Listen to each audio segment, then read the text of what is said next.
To speak about few of them in the zone I'm covering, Valeo has got 2 or 3 in Tamil Nadu, Renault has got 1 jointly with Nissan, as you know, in Tamil Nadu. Capgemini is there, of course, it's French, even if the name is not only French, it's 100% French.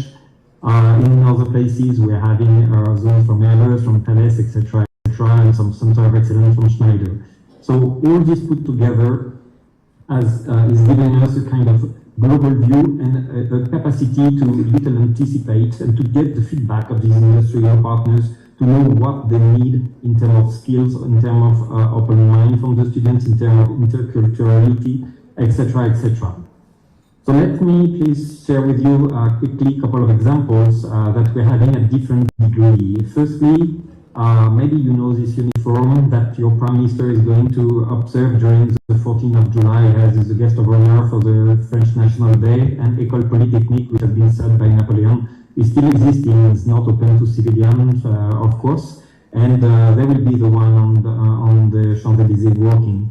And they are represent a niche of excellencies. It's not a very big school of 20,000, 30,000, it's few thousand, but of excellency. And what they are proposing today, which can be very interesting, is able to have some students who are excellent, but who are able to be flexible enough to, because the moment you start your curriculum, and at the end, maybe technology will have changed and evolved. So we need people with very strong foundations. So they propose something which is led by 3 couples of double majors, which are necessarily mathematics plus something, mathematics and physics, computer science, or economics, in order to give the students very strong foundational skills so they can lead their master to something which will be really matching with the need of the society, the need of the industry. It's something which is very multidisciplinary, interdisciplinary, and working very nicely. And of course, as it is 100% taught in English, and we had some discussion with the managers and director of this École Polytechnique a few weeks ago, Indian students are already, some of them are already there, and they are more than welcome to apply and to join this such program, which can be also inspiring for some of my colleagues, other associate professors from India who are attending and listening tonight. Another example, which maybe you may not know because it's very new and very interesting, is about a joint project, which name is Iliad, which has been set and which is a group of 2 consortia, 1 French consortia, only academic, with 4 universities that you can see on the upper left, and 4 institutions from India, including the VIT Vellore, as you know, one of the prime institutions in Tamil Nadu and in India, as a deemed to be university. It's also involved other partners, such as the CIMAP, JIPMER from Pondicherry and CBS from Bangalore. And they're working on this continuum I was mentioning before. They have been successful candidates when applying together to a call we launched some 1 year ago, which is about an in the French campus on health in the Indo-Pacific region. They are one of the 4 successful candidates, and where they are matching and proposing for this continuum is to propose something which is in big respect of more knowledge of the medicinal plants, and they are proposing in August a first-year master on medicinal plants, which will open, and this will be with mobility, bilateral mobility. We will have French students coming to Vellore, we will have Indian students going to one of the French universities, and this is something we really want to have, something very balanced like this, where the youth is going to meet, is going to open mind, is going to understand the other culture, to be able to be more flexible and to navigate in the very fast-moving environment that we are in and we will continue to be in. 1 year later, they're going to open a new other curriculum, which will be AI, artificial intelligence, dedicated to health, with a lot of ethics and a lot of questions about society. University Lumière Lyon is a university of social and human science. We are not disconnecting in this interdisciplinary approach. We are not disconnecting the human sciences and social sciences from the hard sciences and engineering sciences. We need to know what could be the impact, the challenge, what is needed really for the society in such programs.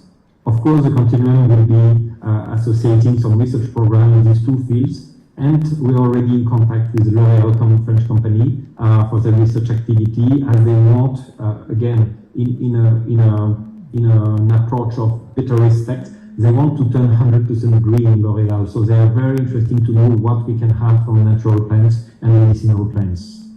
And last example I would like to share with you, some weeks ago, you know, and I trust Mr. Ashokberg and the other gentleman from Hindustan know very well about it, of course.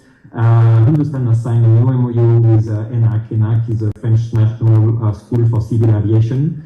And I could not refrain from matching this with a fantastic purchase order that Indigo has just placed with 500 Airbus A320 for the fleet. It's just fantastic on that point of view, but just think above that.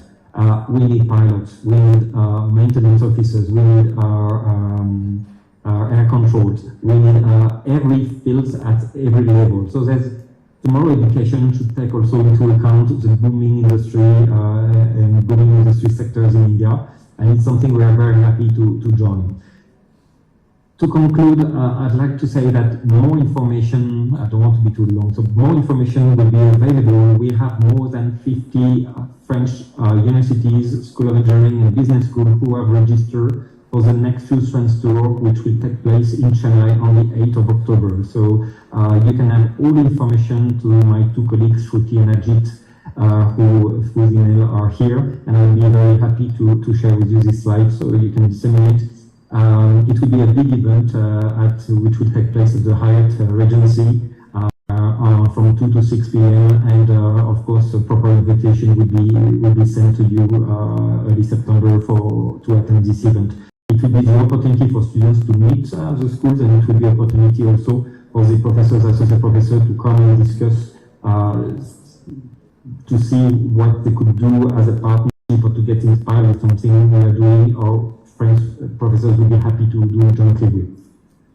Very last but not least, we don't want students enrolled in programs to be selective only on the wealthy origin of their family. We want every excellent student to have a chance to experience mobility through different kinds of programs, which is why every year French government in India and the French embassy is spending 14 crores only to Indian students so they can experience a mobility to France, which could be a mobility just to discover lab sessions for 1 to 2 months, or can be a full year for a master degree, or can be some months for a bachelor degree, or even better, when we have some twinning programs, we also finance mobility through these excellent JAPAC programs, which twice a year we propose students to go, which is something very interesting and which gives students a chance to explore France and to come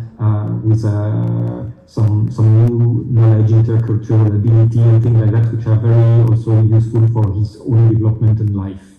And I'm not forgetting the PhD students. This is not managed by Institut Français and French Embassy itself, by the joint venture the French government is having with the DST's Department of Science Technology, CEFIPRA.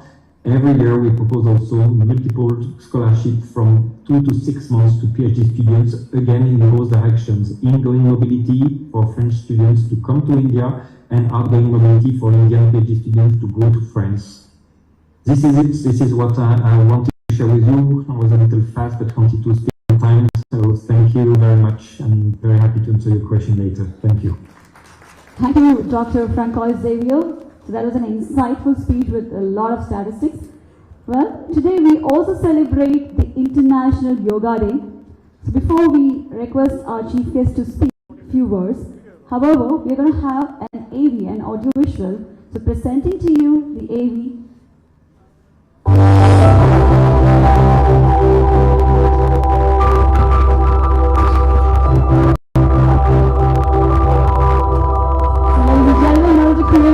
We have our minister doing yoga.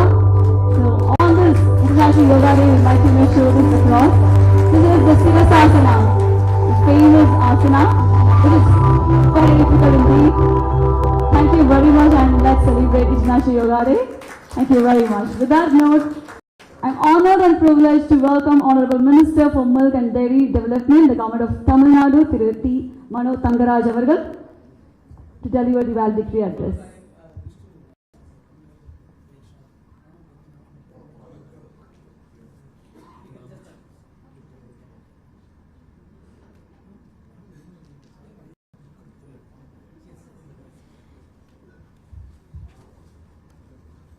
Well, ladies and gentlemen, okay, so this is a wonderful moment wherein Minister himself want to honor the artist.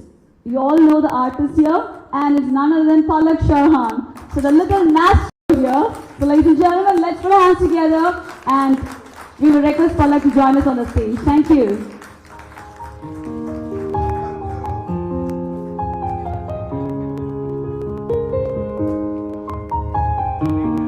As we celebrate the World Music Day, we have the little master here performing for us, and she's been honored by our Honorable Minister for Milk and Dairy Development, Government of Tamil Nadu, Manothangaraj.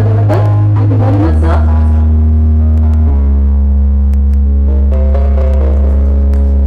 This is amazing. Thank you very much.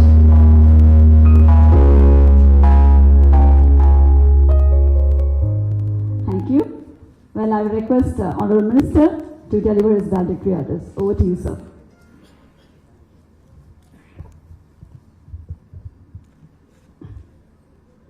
I'm so happy to be here with all of you in this wonderful evening, and respected dignitaries on the dais, Mr. Bhubesh Nagarajan, co-chairman of FICCI Tamil Nadu State Council, and dear Mr. Ashok Verghese, our Hindustan Institute Pro-Chancellor, and Mr. Vignesh Kumar, my friend and Senior Vice President of New Indian Express Group, and Mr. Frangai Xavier, and who attended over the video conference over here. Dear Dr. Mr. Velraj, VC of Anna University, dignitaries of the dais, dear participants, journalists, and my dear friends. It's really a very happy occasion to have such a nice program in Chennai, and it is very appropriate by this time to conduct such programs and motivate our younger generation to come up with our strong commitment towards educating the future generations. And we all know that Tamil Nadu is a pioneer in education. I'll say that it is our strength. Any department, if they have a SWOT analysis, what is the strength? Their strength will be the talented people within them. That is because of the education that is being provided to the people of Tamil Nadu. When I was the Minister for Information and Technology, you all know that we took a lot of efforts to take the future generation skills to the younger generation of Tamil Nadu. And we really succeeded in that. I'll say that proudly, because through ICT Academy, through the program Non-Mudalvan, through the program Future Skills, we were able to train a huge number of students as well as the faculty members of various government and private colleges. That's a great thing. And of course, as it was mentioned earlier by Mr. Vignesh Kumar, the non-Mudalvan scheme of the Honorable CM has brought very good results. There is, students get lot of opportunities to understand the scenario, how the future will be, and what kind of skills they require. Not only about the skills, technical skills, but also about the life skills. When we take Tamil Nadu, it's a disadvantage for most of the students who are coming from the villages. You know, the problem is their lack of communication skills. And we need to focus more on that. I would like to request all of you that we need to think very seriously about the life skills that need to be provided to the students in the coming years. Take for example, I conducted a program in the last 2 months in Kanyakumari. That's my native district, and I'm minister in charge of that district. That is English for English towards economic opportunities, to provide or to have access to better economic opportunities. students should have good communication skills in English. So we conducted vocabulary drill. Through that we trained nearly 31 volunteers, mostly people who have completed a degree or post-graduation and who are unemployed. We gave them with 30 days of intensive training, and there was a very good performance after the training by them. And as a pilot program, we trained 800 students through these 31 people, and very impressive things came up. And the students, even though they come from rural areas, they were able to present them in the stage with somehow good English. That's a great thing I saw. And these kind of programs can be taken, as this is a forum that is conducted by FICCI. The business people can really think of it. You can sponsor volunteers like this to take classes for the less privileged students, mostly who are all living in the rural areas of Tamil Nadu. And as far as when we compare the education with the international standards, we need to accept that in certain areas we are lagging behind. And we need to bring in more research and development oriented things to Tamil Nadu, even though we have a very huge number of education institutions with us. That's a great thing we have. And of course, the education is diversified and everyone have access to education. That's a great thing we can see in Tamil Nadu other than any other state in the country. And in this case, Tamil Nadu and Kerala are the pioneers, I would say. Because if you take the southern end of Tamil Nadu, that's the Kaliyakavada area, to Chennai, you cannot see a single village without a school. You cannot see a single taluk without a college. And almost 1 or 2 districts together, they will have an university. That's how we have access to education. And mostly the government is providing free education. That's a great thing. We have a lot of scholarship programs and all. And when the last former Honorable CM, Mr. Kalanja was in place, he introduced a scheme that is each family, the first generation person who goes for a higher education, whatever may be the higher education, it will be met by the expenditures will be met by the government. And lakhs and lakhs of students from Tamil Nadu, they were so happy to get benefited through that program. Lot of engineering graduates, lot of medical students, and many others. Now, in the same way, our Honorable CM has thought, and he has given a new program called the Pudumaipan scheme, where a girl student from a village studying in a government school, and if she goes for a higher education, she will be paid 1,000 rupees per month. And really, it has made a tremendous changes. The national average of gross enrollment ratio is 24.1%. But you can't imagine that we have crossed it 72%. So 72% and above is the percentage of women who go for higher education. And we are very privileged to say that we live in Tamil Nadu to see this happening. So it's a great thing.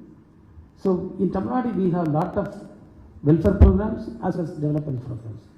Certain states, they concentrate only on infrastructure development, and even at times they criticize the welfare programs that are taken by Tamil Nadu. And I will honestly say, if you make an in-depth study of that, it is only because of the welfare schemes and the social development initiatives that has been taken by the government of Tamil Nadu. Tamil Nadu is placed high in the social indicators like education and other things. We may talk about so many things. When we compare the lifestyle of the people in the south with the people living in northern states or in the states near to Delhi, the mainland, there is a huge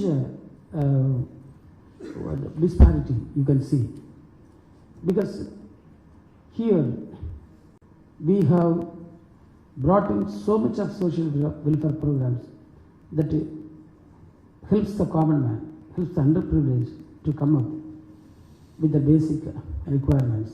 That's a great thing that we are seeing. You take for example any other thing. In the last 2 years, lot of money is being pumped through dancing for giving opportunities for the less privileged people, like people, tribal people, or scheduled caste people, or vulnerable sections like women and physically challenged. Lot of incentives have been given. I can say in crores they have been disbursed to them. And lot of such initiatives are also coming up. And the government is focusing on establishing more research and development centers in Tamil Nadu. Every department you can see.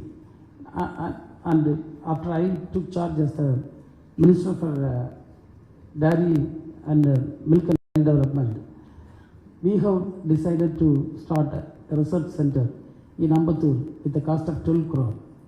Because lot of research has to happen in my department also. Take for example industrial automation. We are far behind when we compare with the western or states of the developed countries. So say for example we are handling nearly 45 lakhs of liters of milk every day, and we are thinking of expanding it. But how? If industrial automation does not happen, it's going to be very challenging one. You take the feed for the cattle and things like that. We need to compete with our, what we say, in so many countries they have done lot of research on that, and because of the shrinking the land for grazing and all, lot of nutritional, what I say, we need to concentrate more on that and give better products to the cattle. So there is no kind of research I am seeing in elsewhere in India. And when we take about the dairy products also, country like France, they are doing wonderful things. Even in the Nordic countries, there are a lot of opportunities for that. And to my dear friend who is online, they invited me for a conference, Viva conference in France last week, and I was about to go there. I promised them. But because of the shift in my portfolio and the few challenges I was facing when in the last month, I was unable to make it to go there, and I'm already, actually I'm indebted to them, because they were the country, France was the country partner for us to conduct the Imagine conference that we conducted last year. So that's a great thing, and I was so unfortunate I couldn't make it last week at the neck of the moment because of certain issues I have to address from here. So anyway, these are things. Now the government of Tamil Nadu, the great thing I'm seeing is the government is partnering with so many countries like Israel, France, Germany. A lot of collaborations and cooperations are happening, and that's a good initiative I'm seeing, because this will bring very good exposure to our children by getting a lot of information, not going there, seeing how things happen over there, and bringing students from there to here, and lot of interactions also going on. And you might have our senior vice president, Indian Express, he was talking about the government's initiative of collaborating with the trade industry as well as educational institutions, a kind of thing. And we all know that a lot of discussions are going on now, collaborating each and every stakeholder. Because stakeholder participation is very much needed when we think of development. And we are talking about sustainable development kind of thing. For that, we need really more and more kind of things should happen. So that helps us understand the present situation, and we explore possibilities to face the challenges which is coming in the future. So education is an area that we need to concentrate more and more. And a country like India, we have a very huge population, not like the other countries. When we make a comparison with other countries, we need to keep in mind the population of our country. 2-3 months back, a delegation from Western Australia came and met me, headed by the Deputy Prime Minister of that country. They were talking to me, and I asked them what is the population of Western Australia. They told me that it is 2.5 million. I was so surprised. It is only the population of my district. And I asked them what's the geographical area. It is 2 times of India. It is 2 times of India, a country with such a big geographical area having only 2.5 million of people. But you just look at, when I go abroad and all, you know, when I say that I come from a country where we have 8 crore people, they look at me like this. How? So that is the population of state. You take the population of our country, 142 crore. Can't even imagine what is going to happen in the coming days if the population is going to come up like this. So we need to accommodate all our people. How? The only means is to educate them with various skills and find good opportunities for them globally. That is the only way out. So in the coming days, we may have to focus more and more on educating the younger generation with the educations which will match the international standards. I'm not talking about only the skill part, but also the life skill part. We need to concentrate more on that also.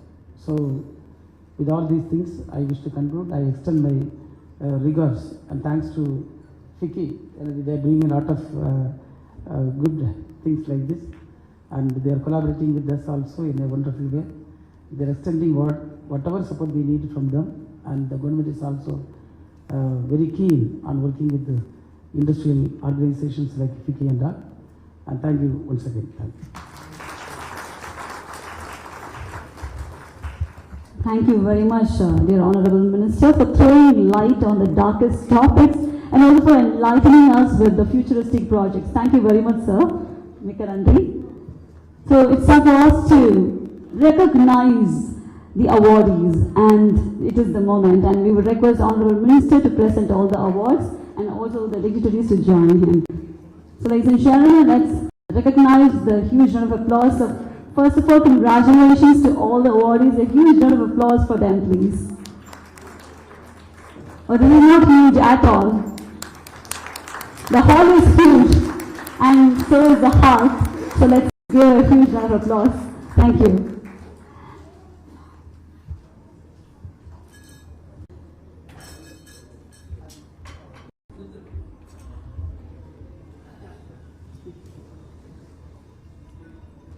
So, to all the awardees, we have some announcement.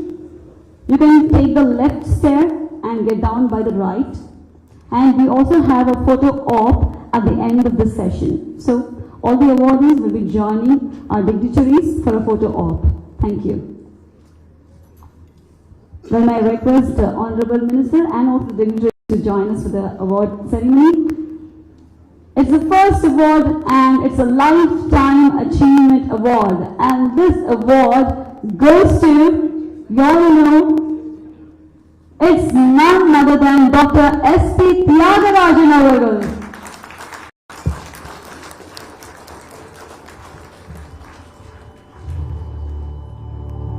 The former Vice Chancellor of Madras University, so we have Dr. S.P. Tyagarajan Avargal.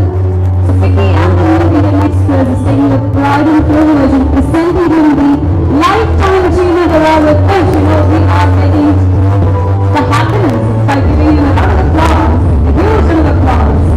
Thank you. Thank you, sir. It's a great honor for us. Thank you very much. And next comes the Best Engineering Institute, and the award goes to Indian Institute of Technology, Madras. To receive the award, I would request Professor Manothangaraj, the Dean of Department of Civil Engineering. Please join us, sir. Ladies and gentlemen, please put your hands together for Indian Institute of Technology Madras, the best engineering institute. And next, the best state university engineering. The award goes to Anna University. So may I request Dr. R. Velraj, the Vice Chancellor, to receive the honor from our Minister. Ladies and gentlemen, round of applause please. Here comes the best state university law, and the award goes to Tamil Nadu Dr. Ambedkar Law University, and may I request Current Professor Dr. N.S. Santosh Kumar, the Vice Chancellor, to receive the honor. Congratulations, sir.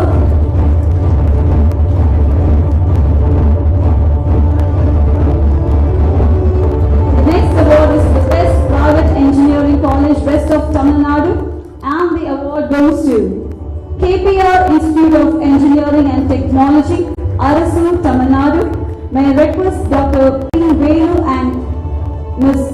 Young Akila to join us on the stage.